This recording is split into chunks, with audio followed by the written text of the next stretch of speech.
आज ही क्लास में शुरू करने जा रहे हैं हायर एजुकेशन का एक नया टॉपिक जिसका नाम है आधुनिक भारत में शिक्षा। पिछली क्लास में देखिए हमने क्या पढ़ा था। पिछली क्लास में हमने प्राचीन काल में क्या शिक्षण पद्धति थी उसके बारे में पढ़ा। ठीक है, इसके साथ साथ क्या है कि प्राचीन भारत के उच्च अधिगम शिक्षण संस्थान कौन से थे, उनकी क्या विशेषताएं थीं, कैसे उनकी शिक्षण पद्धति कार्य करती थी, उनके बारे में जाना है ना। इसके साथ ही प्राचीन काल में शिक्षा के क्या उद्देश्य थे, कौन कौन से गुरु रहे, है ना, क्या क्या विशेषताएं देखने को मिलती हैं, उस विषय में जाना। तो आज की क्लास में क्या है, हम अपने आधुनिक काल में शिक्षा का क्या स्तर है, कैसे आधुनिक काल में जो शिक्षा थी आगे बढ़ी और वर्तमान रूप में क्या कार्य कर रही है, ठीक है, तो उसके बारे में जानेंगे। हालांकि आपका जो मध्यकालीन काल है उसमें भी देखिए शिक्षा पद्धति अलग रूप में देखने को मिलती है। मध्यकाल में देखिए कई बाहरी लोग यहाँ पर आए और जिसमें से आपके जो मुगल शासक थे उन्होंने कई मदरसों का निर्माण कराया, है ना। तो लेकिन देखिए उसमें से क्वेश्चंस नहीं लगते इतने, तो जो क्वेश्चंस आपकी जिस इकाई में से जिस टॉपिक से ज़्यादा लगते हैं हम वही उसमें इस क्लास में करा रहे हैं। तो आपको पहला मैंने करा दिया कि प्राचीन काल में शिक्षण पद्धति क्या थी और उच्च संस्थान कौन कौन से थे जिससे क्वेश्चन लगते हैं आपके। ठीक, आज की क्लास में क्या है कि आधुनिक भारत में शिक्षा का कैसे विकास हुआ, ठीक है, और कैसे शिक्षण पद्धति आगे बढ़ी, किन कारणों से जो आपकी शिक्षा है उसमें बदलाव देखने को मिलता है, किन किन लोगों ने इसमें सहयोग दिया, क्या क्या नियम बने, क्या क्या आयोग बने। तो इस शीर्षक में हम इन सब की चर्चा करेंगे। तो देखिए आधुनिक भारत में शिक्षा का विकास कैसे हुआ। तो भारत में अंग्रेजी उच्चतर शिक्षण संस्थान की शुरुआत कलकत्ता में 1817 ईस्वी में हिंदू कॉलेज की स्थापना के साथ शुरू हुई। अगर हम बात करें कि आधुनिक भारत में यानी कि जब ब्रिटिश शासन हुआ करता था तो आपका आधुनिक काल वहीं से स्टार्ट होता, तो उस समय कैसे जो कॉलेज थे कैसे उनका निर्माण हुआ, कैसे शिक्षण पद्धति रही। तो इसकी शुरुआत कलकत्ता में 1817 ईस्वी में हिंदी कॉलेज की स्थापना से इसकी शुरुआत हुई। किसकी? आपकी आधुनिक भारत में शिक्षा की। वायसराय लॉर्ड मैकाले की अनुशंसा के आधार पर 1857 ईस्वी में लंदन विश्वविद्यालय की शैली पर कलकत्ता, मुंबई तथा मद्रास विश्वविद्यालयों की स्थापना की गई। अब देखिए जो भारत में शिक्षा का प्रसार हुआ उसमें कहीं ना कहीं अहम योगदान ब्रिटिश सरकार का था। हालांकि उन्होंने ये योजना इसलिए चलाई थी ताकि उनका जो शासन है तो उस शासन को चलाने के लिए कर्मचारी उनके इंडिया से ही प्राप्त हों, लेकिन महत्वपूर्ण योगदान शिक्षा में किसका रहा है? अंग्रेजों का रहा है। तो देखिए इसमें देखिए वायसराय लॉर्ड मैकाले की अनुशंसा पर एक आयोग बनाया गया जिसे हम आगे क्लास में पढ़ेंगे। तो इसमें क्या है कि इस आधार पर 1857 में क्या है, लंदन विश्वविद्यालय की शैली पर भारत में भी क्या है, विश्वविद्यालयों की स्थापना की। कौन कौन से स्थानों पर? कलकत्ता है आपका, मुंबई है और मद्रास में, ठीक है। तो वर्ष 1918 में हैदराबाद के निजाम ने उस्मानिया विश्वविद्यालय की स्थापना की जिसमें उच्च शिक्षा का माध्यम उर्दू को बनाया गया। ठीक, वर्ष 1913 से 1921 के मध्य 6 आवासीय एवं शिक्षण समन्वित विश्वविद्यालयों की स्थापना की गई तथा सर सैयद अहमद द्वारा वर्ष 1875 में स्थापित अलीगढ़ मुस्लिम एंग्लो ओरिएंटल कॉलेज वर्ष 1920 में अलीगढ़ मुस्लिम विश्वविद्यालय बना। यानी कि 1875 में क्या था आपका? अलीगढ़ मुस्लिम एंग्लो ओरिएंटल कॉलेज था। उसके बाद 1920 में अलीगढ़ मुस्लिम विश्वविद्यालय बन गया। तो देखिए इसमें क्या है, देखिए ऐसे तो काफ़ी सारी थ्योरी है कि कैसे शिक्षा का प्रसार हुआ आधुनिक काल में, कैसे ब्रिटिश सरकार ने नियम लाए, कैसी योजना लाई, कौन कौन से गवर्नर जनरल को हायर किया, ठीक है, और कैसे एक शिक्षण पद्धति को आगे तक ले जाया जाए। तो बहुत कुछ है, पर जो महत्वपूर्ण बिंदु थे वो हमने इसमें लिए हैं। तो सिर्फ बात उतनी याद रखनी है हमें कि आधुनिक भारत में जो शिक्षा है उसकी शुरुआत देखिए 1817 से मिलती है। ठीक है, कौन कौन से विश्वविद्यालय की स्थापना कब हुई वो मैंने आपको इसमें बता दी है। अब चलते हैं कि स्वतंत्रता के पूर्व, यानी कि जब भारत स्वतंत्र नहीं था, अंग्रेजों का अपने भारत पर अधिकार था, तो उस समय उच्च शिक्षा का विकास या हमारी शिक्षण पद्धति कैसी थी, कैसे कॉलेज विश्वविद्यालय का निर्माण किया गया, क्या कौन कौन सी योजनाएं ब्रिटिश सरकार ने बनाई, तो उसके बारे में देख लेते हैं। ठीक है, तो देखिए पहला आपका आएगा चार्टर अधिनियम। सन याद रखेंगे, पूछी जाती हैं, और इसमें क्या विशेषताएं थी वो याद रखेंगे। तो चार्टर जो अधिनियम है वो आपका 1813 में आया। चार्टर अधिनियम 1813 के द्वारा ब्रिटिश भारत में वैज्ञानिक ज्ञान का प्रसार प्रारंभ हुआ तथा इसके अंतर्गत ईसाई मिशनरियों को भारत में अपने धर्म के प्रचार की अनुमति दी गई। इसके परिणाम स्वरूप 1870 ईस्वी में कलकत्ता में हिंदू कॉलेज की स्थापना की गई। देखिए मैंने आपको पहले ही बताया कि आधुनिक काल में भारत में शिक्षा की बढ़ोतरी करने या शिक्षा को आगे बढ़ाने का योगदान देखिए ब्रिटिश सरकार का रहा, लेकिन उनका उद्देश्य क्या था? उनका उद्देश्य था अपने धर्म का प्रचार करना, प्रसार करना। ठीक है, अपने लिए सरकारी कर्मचारियों को बनाना। तो ये सारे उद्देश्य थे किनके? ब्रिटिश सरकार के, ताकि वो उनके क्या है कार्य कर सकें, उनकी सत्ता के अनुसार कार्य करें। इस उद्देश्य से उन्होंने क्या है अधिनियम निकाले शिक्षा के संबंधित। तो उनका उद्देश्य कहीं ना कहीं ये था, एक तो यही था कि हमारा शासन चलता रहे और शासन को चलाने के लिए हमारे क्या है कर्मचारी बने। ठीक है, दूसरा ये था कि भारत में क्या है वे अपने धर्म का प्रचार करना चाहते थे। और बिंदु पर तो देखिए अगला आपका है एलिफिंस्टन रिपोर्ट। तो इस रिपोर्ट में क्या था कि इस रिपोर्ट में जिला परीक्षा अधिकारियों की नियुक्ति स्कूल पर्यवेक्षकों और शिक्षकों के प्रशिक्षण की अनुशंसा की गई। यानी कि जो ये रिपोर्ट बनाई गई तो इसमें क्या था कि जिला परीक्षा अधिकारियों की नियुक्ति हेतु स्कूल पर्यवेक्षकों और शिक्षकों की परीक्षण की अनुशंसा की गई। 1834 में बम्बई में एलिफिंस्टन संस्थान की स्थापना की गई। ठीक, जिसका कार्य उच्च शिक्षा क्षेत्र में नए घटनाक्रम को शामिल करते हुए शिक्षण कार्य निर्धारित करना था। इसे उच्च शिक्षा के बारे में पहली नीति के रूप में जाना जाता है। हालांकि जो आपकी एलिफिंस्टन रिपोर्ट है ये आपका 1823 में इसकी क्या है बनाया गया था, लेकिन 1834 में इसी रिपोर्ट के आधार पर क्या है बम्बई में संस्थान की स्थापना की गई। तो इस संस्थान का क्या उद्देश्य था कि उच्च शिक्षा के क्षेत्र में कैसे कैसे नई विधियां अपनाई जाएं, कैसे हम उसका विकास करें। तो ये सारा क्या है आपके एलिफिंस्टन रिपोर्ट के माध्यम से किया गया। ठीक, चलते हैं आगे। मैकाले रिपोर्ट ये बहुत ज़्यादा महत्वपूर्ण है, इसमें से ज़्यादा क्वेश्चन पूछे जाते हैं। तो जो आपकी मैकाले रिपोर्ट है ये कब बनी, कब आया आपके सामने? 1835 में। तो मैकाले ने भारत में आधुनिक शिक्षा प्रणाली के विकास में महत्वपूर्ण भूमिका निभाई।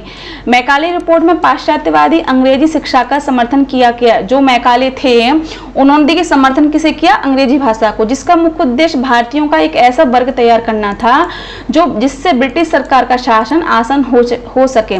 ये बात मैंने आपको बताई कि शिक्षा का निर्माण करने में ब्रिटिश सरकार का योगदान रहा, लेकिन उनके उद्देश्य देखिए दो उद्देश्य रहे थे कि पहला तो यही कि उनकी जो सत्ता है, उनका जो शासन है वो सुचारू रूप से चल सके। अब जब कर्मचारी ही नहीं होंगे तो सत्ता कैसे चलेगी?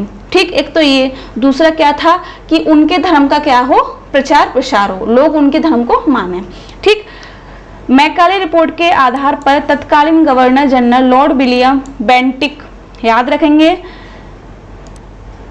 ने 1837 ईस्वी में अंग्रेजी को सरकारी भाषा बना दिया तथा सरकारी नौकरी के लिए अंग्रेजी भाषा को अनिवार्य कर दिया गया। जो मैकाले ने जो रिपोर्ट दी 1835 में, तो इन्होंने देखिए क्या करा, इन्होंने जो पाश्चात्यवादी शिक्षा प्रणाली को स्वीकार किया और अंग्रेजी भाषा को अनिवार्य माना। यदि किसी व्यक्ति को अंग्रेजी का ज्ञान नहीं है तो वो सरकारी पैसे में कार्य नहीं कर सकता है। ठीक है, चलते हैं आगे। वुड डिस्पैच सन याद रखते जाएंगे। तो इसकी सन देखिए क्या है 1854। तो बोर्ड ऑफ कंट्रोल के अध्यक्ष चार्ल्स वुड की अध्यक्षता में उच्च शिक्षा के विकास के लिए एक समिति का गठन किया गया। सर चार्ल्स वुड के नाम पर इसे वुड डिस्पैच कहा जाता है। ठीक, यह उच्च शिक्षा के विषय पर पहली नीति है। इससे भारतीय शिक्षा का मैग्ना कार्टा कहा जाता है। याद रखेंगे कि भारतीय शिक्षा का मैग्ना कार्टा कौन है, ठीक है, तो वुड डिस्पैच। ठीक, वुड डिस्पैच की अनुशंसा के आधार पर 1857 में ब्रिटिश भारत में बम्बई, कलकत्ता और मद्रास विश्वविद्यालयों की स्थापना की गई। जो आपका वुड डिस्पैच था, इसी के आधार पर क्या है, ब्रिटिश सरकार ने भारत में बम्बई, कलकत्ता और मद्रास विश्वविद्यालयों की क्या है, स्थापना की। आगे चलते हैं, हंटर आयोग, सन याद रखनी है। हंटर आयोग की देखिए स्थापना कब हुई, 1882 1883। तो 1854 के बाद शिक्षा के क्षेत्र में की गई प्रगति के मूल्यांकन के आधार पर 1882 में लॉर्ड रिपन ने W. हंटर की अध्यक्षता में एक आयोग का गठन किया। इसका कार्य प्राथमिक शिक्षा के प्रसार के लिए उपाय बताना था। देखिए, प्राथमिक शिक्षा के लिए सबसे पहला कार्य किस आयोग ने किया, तो कौन सा आयोग आएगा आपका, हंटर आयोग। सन याद रखनी है 1882 से 1883। ठीक है, आगे चलें तो विश्वविद्यालय आयोग, इसकी स्थापना 1902 में हुई। तो लॉर्ड कर्जन ने स्थापित विश्वविद्यालयों की स्थितियों की जांच करने, उन पर विचार करने तथा कार्य में सुधार करने आदि के लिए 27 जनवरी 1902 में थॉमस रैले, याद रखेंगे नाम, की अध्यक्षता में विश्वविद्यालय आयोग की नियुक्ति की। इस आयोग की सिफारिश के आधार पर भारतीय विश्वविद्यालय अधिनियम 1904 में बना। अब देखिए, जो मैं आपको ये आयोग पढ़ा रही हूँ, ठीक है, ये आपकी स्वतंत्रता प्राप्ति से पहले के आयोग हैं, जो किसने बनाए थे, ब्रिटिश सरकार ने बनाए थे, या उनके ब्रिटिश सरकार के गवर्नर जनरल ने बनाए थे। ठीक है, तो वो ये हैं। जब इसके बाद क्या है, जो हमारी अगली क्लास होगी उसमें हम पढ़ाएंगे स्वतंत्रता प्राप्ति के पश्चात कौन से आयोग बने, और उन्हीं के आधार पर क्या है, हमारी शिक्षा प्रणाली अभी तक चल रही है। ठीक, चलते हैं आगे। कलकत्ता विश्वविद्यालय आयोग, स्थापना 1917। तो वर्ष 1917 में सरकार ने माइकल सैडलर, इसे देखिए जो आपका कलकत्ता विश्वविद्यालय आयोग है ना, तो इसको देखिए माइकल सैडलर आयोग भी कहा जाता है। क्यों कहा जाता है, क्योंकि इन्होंने कलकत्ता विश्वविद्यालय की समस्याओं का अध्ययन करने के लिए एक आयोग का गठन किया था। अब देखिए इस आयोग की क्या सिफारिशें थी, तो इसको भी देख लेते हैं। पहला तो यही था कि इंटरमीडिएट कक्षाएं विश्वविद्यालय से पृथक की जाएं। ठीक है, दूसरा क्या था कि इंटरमीडिएट परीक्षाओं के संचालन के लिए माध्यमिक बोर्ड का गठन किया जाए। स्नातक स्तर पर त्रिवर्षीय पाठ्यक्रम हो, यानी कि ग्रेजुएशन में आपके 3 साल का पाठ्यक्रम दिया जाए। तो ये अनुशंसाएं या सिफारिशें किसकी हैं, आपकी कलकत्ता विश्वविद्यालय आयोग की। ठीक है, याद रखेंगे। प्रत्येक विश्वविद्यालय में एक कुलपति नियुक्ति की जाए तथा एक अंतर विश्वविद्यालय स्थापित हो। आयोग की अनुशंसा के आधार पर मैसूर, पटना, बनारस, अलीगढ़, ढाका, लखनऊ, हैदराबाद में विश्वविद्यालय तथा उत्तर प्रदेश में एक बोर्ड ऑफ सेकेंडरी एजुकेशन की स्थापना की गई।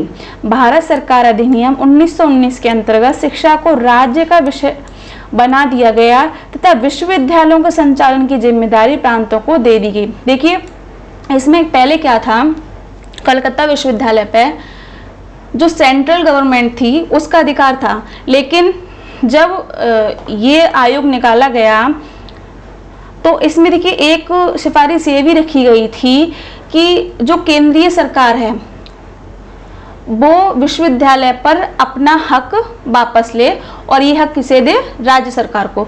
तो वही बात कही गई है कि भारत सरकार अधिनियम 1919 के अंतर्गत शिक्षा को राज्य का विषय बना दिया गया तथा विश्वविद्यालय के संचालन की जिम्मेदारी किसे दे दी गई, प्रांतों को दे दी गई। इसके अंतर्गत जो आपकी स्टेट यूनिवर्सिटी है ना, वो इसी के अंतर्गत आती है। ठीक है, चलते हैं आगे। तो हार्टोग समिति ये क्या है, तो इसकी स्थापना देखिए 1929 में हुई।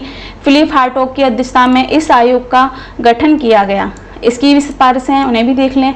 प्राथमिक शिक्षा पर इसमें बल दिया है। ठीक है, ग्रामीण क्षेत्रों के छात्रों को माध्यमिक स्कूल तक ही शिक्षा दी जाए, इसके बाद उन्हें औद्योगिक और व्यावसायिक शिक्षा दी जाए। अब देखिए ऐसी बात क्यों कही गई थी, जो ग्रामीण क्षेत्र हैं उसमें देखिए जो छात्र हैं जिन्होंने 12वीं कर ली है, उसके बाद क्या है, ऐसे छात्रों को क्या है, औद्योगिक या व्यावसायिक शिक्षा दी जाए ताकि वो अपना जीविकोपार्जन कर सकें। ठीक, चलते हैं आगे। समिति के आधार पर, यानी कि जो हार्टॉग समिति है, इस समिति के आधार पर वर्ष 1935 में केंद्रीय शिक्षा सलाहकार board, central education advisory board, जिसे CABE की स्थापना की गई। ठीक है, जो वर्तमान में अस्तित्व में अभी भी है। तो हार्टॉग समिति के आधार पर ही जो आपका सेंट्रल एजुकेशन एडवाइजरी बोर्ड है ना, वो बनाया गया। ठीक, इतने समझ में आई। चलते हैं आगे। वर्धा शिक्षा योजना ये कब बनाई गई? 1937 में। इसके संयोजक कौन थे या इसका निर्देश किसने दिया था? आपके महात्मा गांधी ने।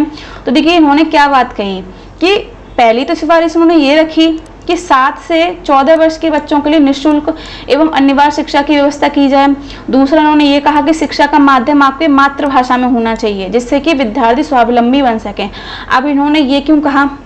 क्योंकि जब मैकाले ने अपनी रिपोर्ट दी थी, उन्होंने सीधे सीधे ये कहा था कि अंग्रेजी भाषा अनिवार्य रूप से होनी चाहिए। अगर जिस व्यक्ति को, जिस छात्र को अंग्रेजी का ज्ञान नहीं है, वो किसी भी सरकारी पेशे में जा नहीं सकता, है ना। तो वहीं महात्मा गांधी ने सीधी सीधी बात कही है कि शिक्षा का माध्यम, यानी कि शुरुआती स्तर क्या हो, आपकी मातृभाषा में शिक्षा दी जाए छात्रों को। ठीक है, जिससे क्या है, बच्चे क्या है, स्वावलंबी बने, अपनी मातृभाषा को सीखें, उसके बारे में जाने। ठीक, इसके साथ ही देखिए उन्होंने व्यावसायिक शिक्षा को भी महत्व दिया कि बच्चों को व्यावसायिक शिक्षा भी देनी चाहिए ताकि वो आगे जाके आप अपने जीवन को चला सकें। ठीक है, इसके बाद देखिए द्वितीय विश्व युद्ध के कारण ये योजना लागू नहीं की जा सकी।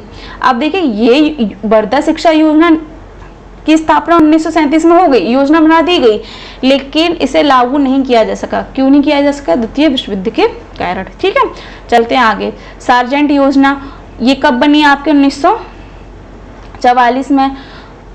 वर्ष 1944 में भारत सरकार की शिक्षा सलाहकार पर जॉन सार्जेंट ने शिक्षा पर एक योजना प्रस्तुत की, जिससे सार्जेंट रिपोर्ट कहा जाता है। इसको युद्ध के बाद भारत में शिक्षा